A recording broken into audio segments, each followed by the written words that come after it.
Bonjour, nous sommes le mercredi 13 août 2014 et je voudrais parler de la question juive puisque j'ai inauguré une série maintenant sur cette question qui d'ailleurs présente de nombreux intérêts, de nombreux points communs avec d'autres sujets. Si on prend la question de l'identité. En 1978, j'ai créé le cercle de recherche sur l'identité juive qui a eu sa publication, les cahiers du Cyrige, et ses congrès, ses colloques, notamment dans les années 90, 91, 94, 95. Et là, curieusement, j'ai alterné parfois les congrès sur l'astrologie et les congrès sur le judaïsme.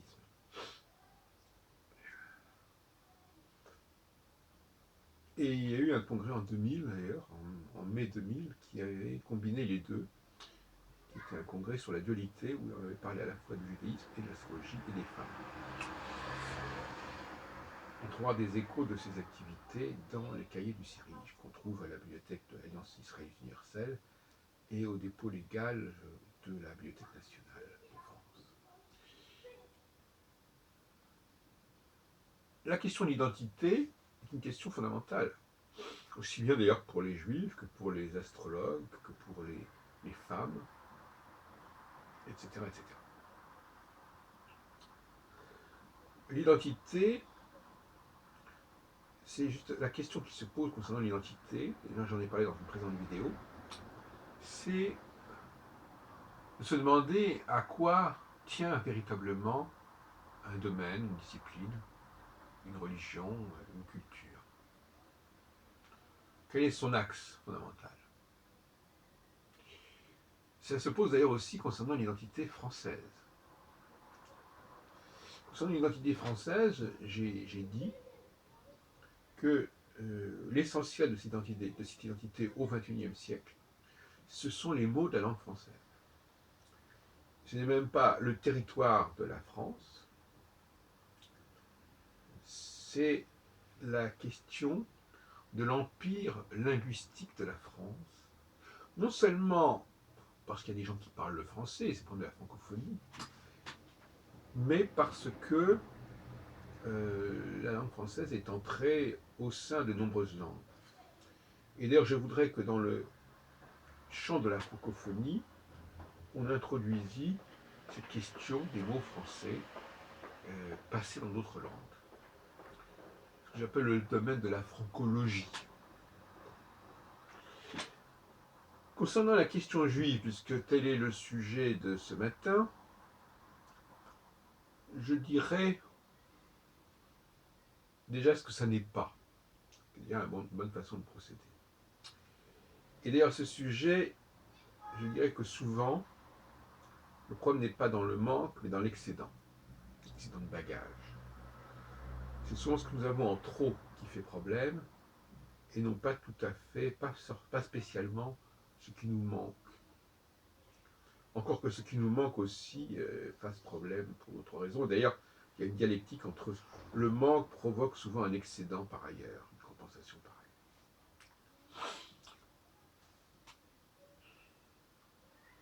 Le Cyrige s'est constitué autour de cette prise de conscience,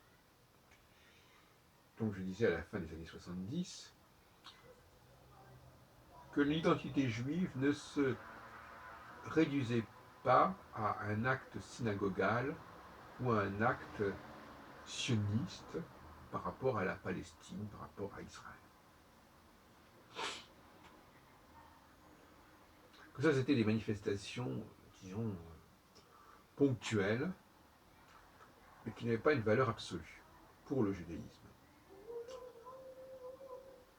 Le judaïsme ne se réduit pas non plus à la Bible, au message biblique, et donc au message religieux, par-delà la question de la pratique.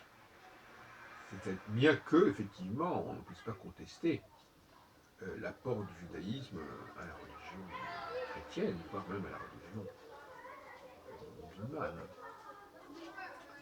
Comme on ne peut pas contester l'apport de la langue française à la langue anglaise et à d'autres langues, comme l'allemand, comme le russe, sans parler des dialectes maghrébins,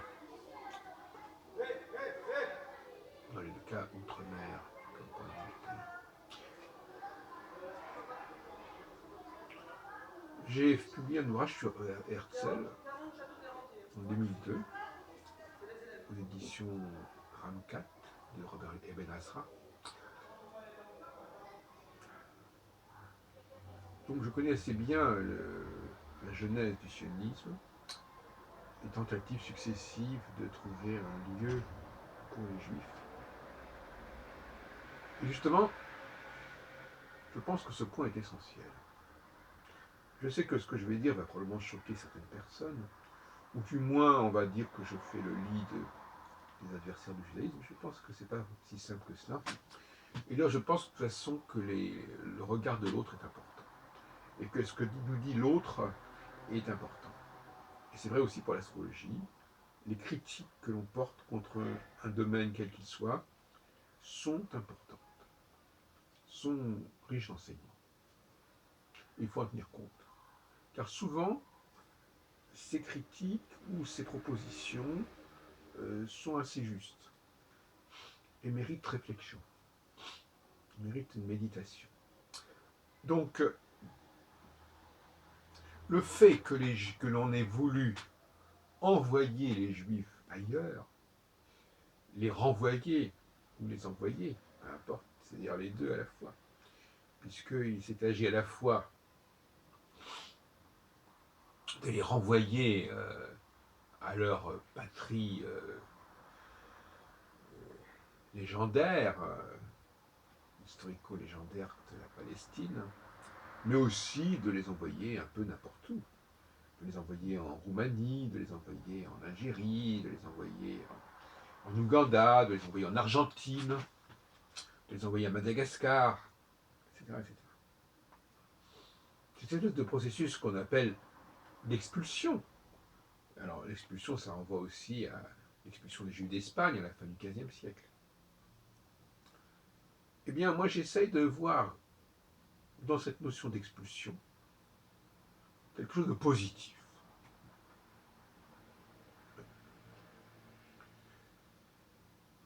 On pourrait remplacer expulsion par exploration. Et n'oublions pas que dans la Bible, dans la Genèse, il y a l'épisode des explorateurs, les Tsophim, d'où le mont Scopus, Arad Tsophim. On envoie des explorateurs pour voir vers la terre de Palestine, pour voir ce que ça donne. Et je dirais que nous sommes des Tsophim. On passerait des Tzionim au Tsophim, puisque ça commence dans les deux cas par un tsadé. Sion, c'est un tsadé. Sion, c'est donc le sionisme. Et Tsophim, c'est un verbe qui signifie effectivement explorer, observer.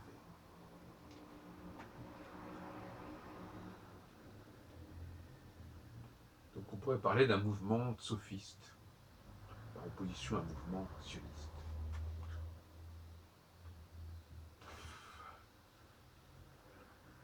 Tsadé, P. Au lieu de Tsadé.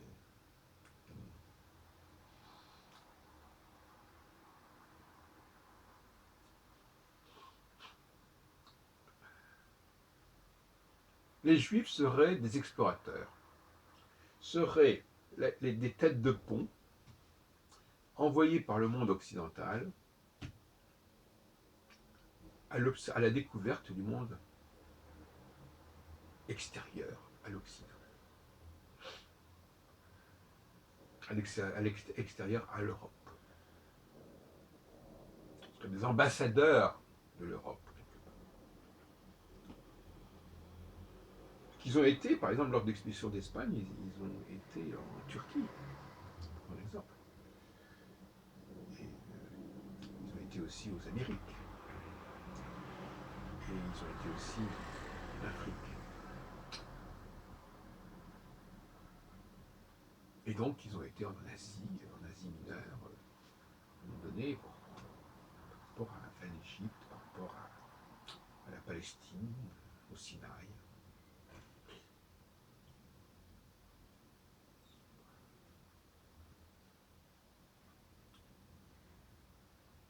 L'Occident est une civilisation qui a colonisé le monde.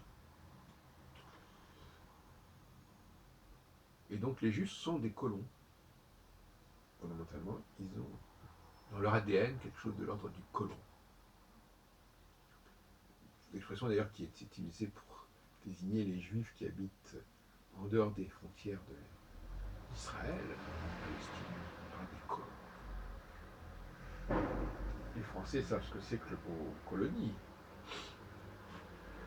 Colonisation. C'est un mot qui peut être réhabilité. La colonisation est porteuse de beaucoup de choses intéressantes. On peut aussi être des colons dans le domaine de l'exploration artistique, dans le domaine de l'exploration scientifique. Un chercheur, c'est un colon. Un tsofé.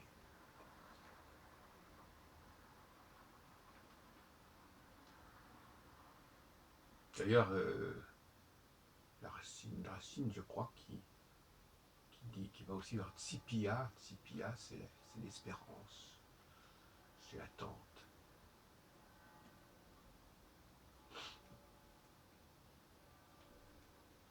Donc, je voudrais dédramatiser l'histoire juive,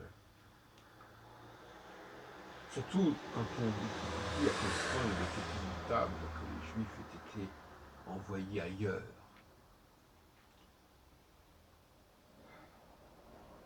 Il est clair que les Juifs ne sont pas faits pour rester indéfiniment quelque part. Ils ont une forme de nomadisme qui n'est pas du tout incompatible avec la notion de colonisation et d'exploration. Mais vous voyez bien que je viens en quelques secondes de faire la jonction entre la notion d'exploration territoriale et d'exploration scientifique et artistique.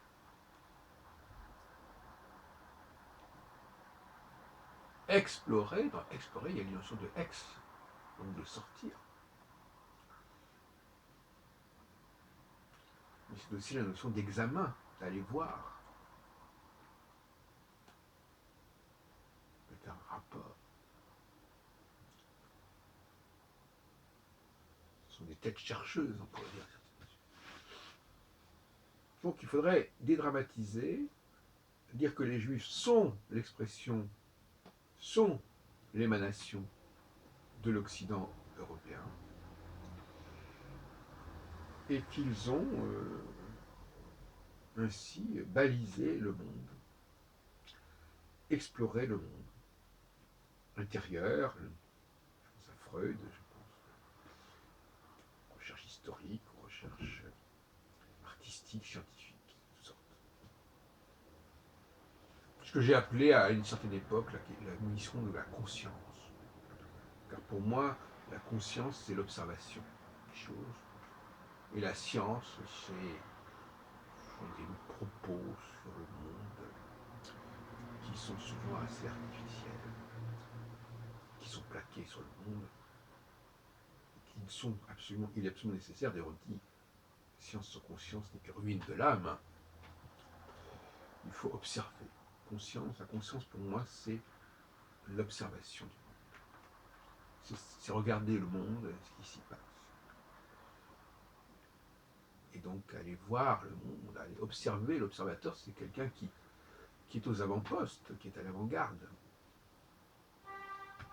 Et l'observateur, le tsofé, c'est quelqu'un qui est à l'avant-garde, qui est envoyé en avant-garde. Là aussi, je trouve qu'il y a quelque chose qui résonne de manière positive. L'avant-garde, on parle souvent de l'avant-garde artistique, l'avant-garde scientifique, l'avant-garde philosophique. Un avant-poste. Une tête de pont. Voilà comment je conçois l'identité juive en la débarrassant, en la dépouillant de d'une histoire, d'un passé qui doit être conceptualisé et qui ne peut pas être simplement factuel en disant voilà, les Juifs ont été à tel endroit, donc c'est là qu'ils doivent être. Les Juifs ne sauraient s'enfermer d'aucune façon. Ils ont leur raison d'être dans l'observation, dans l'exploration, dans l'avant-poste, dans l'avant-garde. Donc qu'ils soient envoyés en explorateurs, non pas par Moïse, mais par le monde occidental, ce n'est pas si dramatique ni si tragique que cela.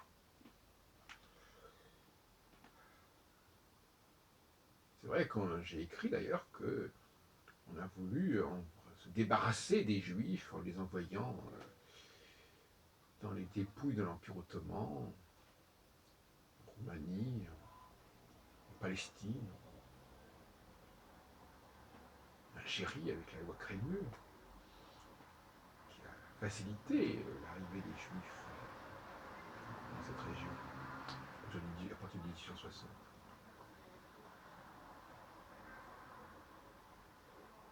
Il faut les protéger en ce sens-là, les Juifs, bien sûr. Il faut les protéger, non pas en les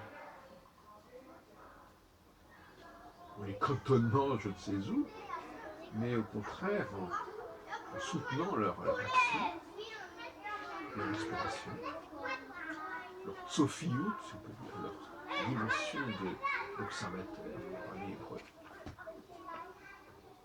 et non pas leur tzionout, c'est-à-dire leur vocation à vivre à Sion.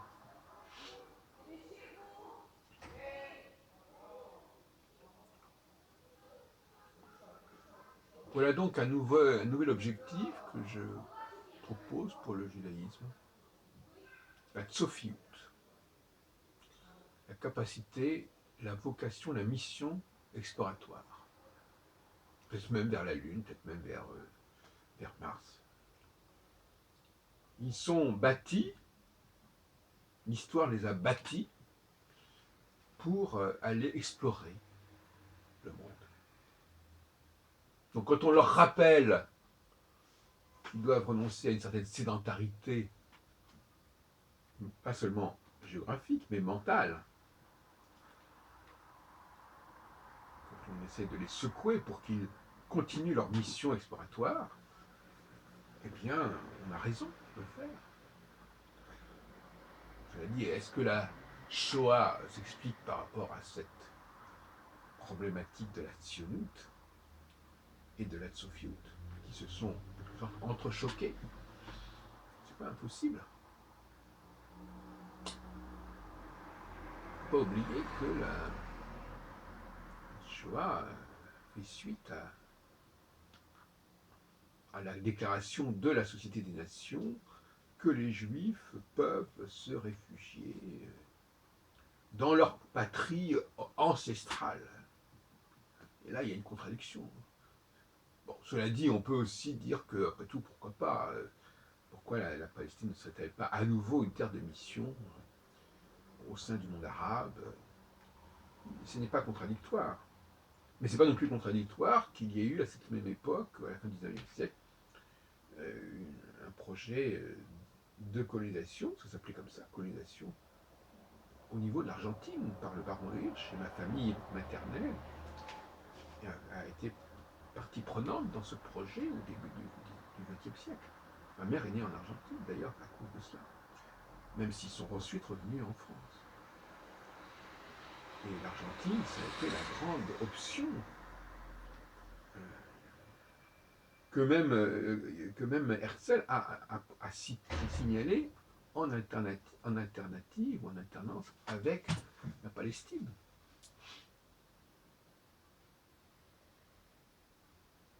L'Amérique aussi a été une terre de mission pour les Juifs, incontestablement, jusqu'à aujourd'hui.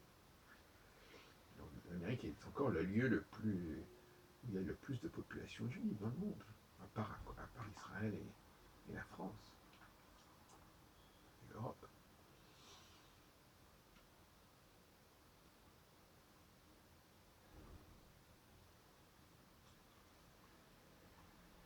Voilà ce que je voulais dire. Je voulais donc saluer la naissance d'un nouveau mouvement qui est celui des observateurs,